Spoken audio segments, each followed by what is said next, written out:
Subscribe करें और हमारे साथ जुड़े रहें, क्योंकि असल मजा तो अभी बाकी है। रूही रॉली के कमरे से आजाद होकर पहुंची सबके सामने और दादी ने खुद ही कर दिया रॉली का पूल खोल। फिर जूही ने फौरन पुलिस को बुलाकर दादी और रॉली को जेल भिजवा दिया और नाहार रूही के साथ फिर एक हो गए। जी हाँ दोस्तों, जब रॉली ने रूही को पीछे से डंडा मारकर बेहोश कर दिया था और इसके हाथ पैर बांधकर अपने बाथ रूम में कैद कर दिया था, तो कुछ देर बाद जब रूही को होश आया, इसने खुद को अंधेरे और बंद बाथ रूम में पाया। इसके हाथ पैर बंधे हुए थे। रूही फौरन समझ गई कि यह सब सिर्फ रॉली का काम हो सकता है। अब रूही ने तहैया किया कि किसी भी कीमत पर इसे यहाँ से निकलना होगा। इसे याद आया कि नाहार जी अक्सर अपना शेव का सामान बाथ रूम में ही रखते हैं। रूही हिम्मत करके घुटनों के बिल इधर अलिफादर सरकती है और जैसे तैसे नाहार का शेव बॉक्स निकाल लेती है। इस बॉक्स में इसे एक छोटी सी कैंची मिलती है। वो इसी कैंची से अपने हाथ की रस्सी काटने लगती है। वो बुरी तरह थकी हुई थी, मगर हार नहीं मानी। काफी कोशिश के बाद वो अपने हाथ आजाद कर लेती है, फिर अपने पैर खोलती है और यूं वो मुकम्मल तौर पर आजाद हो जाती है। दूसरी तरफ रॉली को बिल्कुल भी अंदाजा नहीं होता कि रूही इसकी कैद से छूट चुकी है। वो तो नाहार के सामने खुद को मासूम जाहिर करते हुए इसकी तीमारदारी कर रही होती है ताकि घर वालों का एतमाद दोबारा हासिल कर सके। तभी अचानक सबके सामने रूही अपने असल रूप में आ जाती है। रूही को जिंदा देखकर पूरे खानदान के होश अलिफा हो जाते हैं। सबकी आंखें हैरत से खिली रह जाती हैं। जूही दौड़कर आती है और रूही को गले लगा लेती है। इसकी आंखों से खुशी के आंसू नहीं रुक रहे। रूही सबके सामने खड़े होकर कहती है, अब मैं चुप नहीं रहूंगी। जो कुछ मेरे और नाहार जी के साथ हुआ आज सब सच सामने आएगा। गुस्से और दर्द से भरी आवाज में रूही कहती है, इस रॉली ने हमारी गाड़ी के ब्रेक फेल किए ताकि हमारा एक्सीडेंट हो जाए और हम दोनों की जान चली जाए।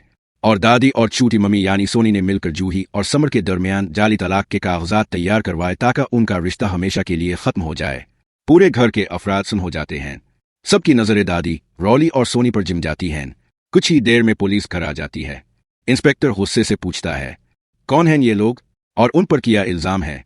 जूही आगे बढ़कर कहती है, इंस्पेक्टर साहिब, यही तीनों मेरी बहन रूही को मारना चाहते थे।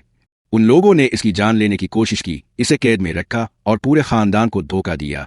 रूही भी आगे आकर पुरएतमाद अंदाज में पुलिस को सब कुछ बताती है। एक्सीडेंट की साजिश, बाथरूम में कैद करना, जाली तलाक के कागजात और खानदान के खिलाफ की गई तमाम साजिश।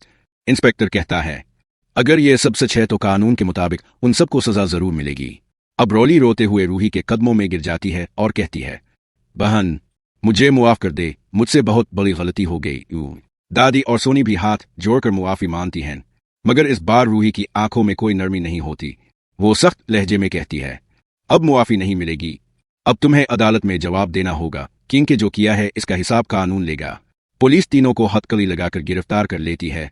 पूरा खानदान ये मंजर खामोशी से देख रहा होता है। तभी नाहार, जो अब तक खामोश बैठा था, ये सब देखकर इसकी आंखों में रोशनी लूट आती है।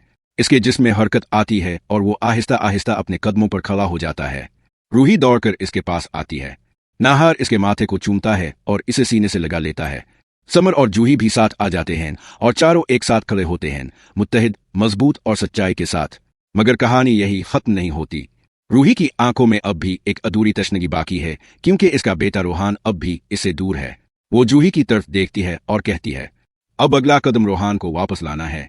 मैं अपने बच्चे के बगैर अधूरी हूं। जूही इसका हाथ थाम कर कहती है, और अब ये जंग में तेरे साथ लड़ूंगी दीदी, हर हाल में।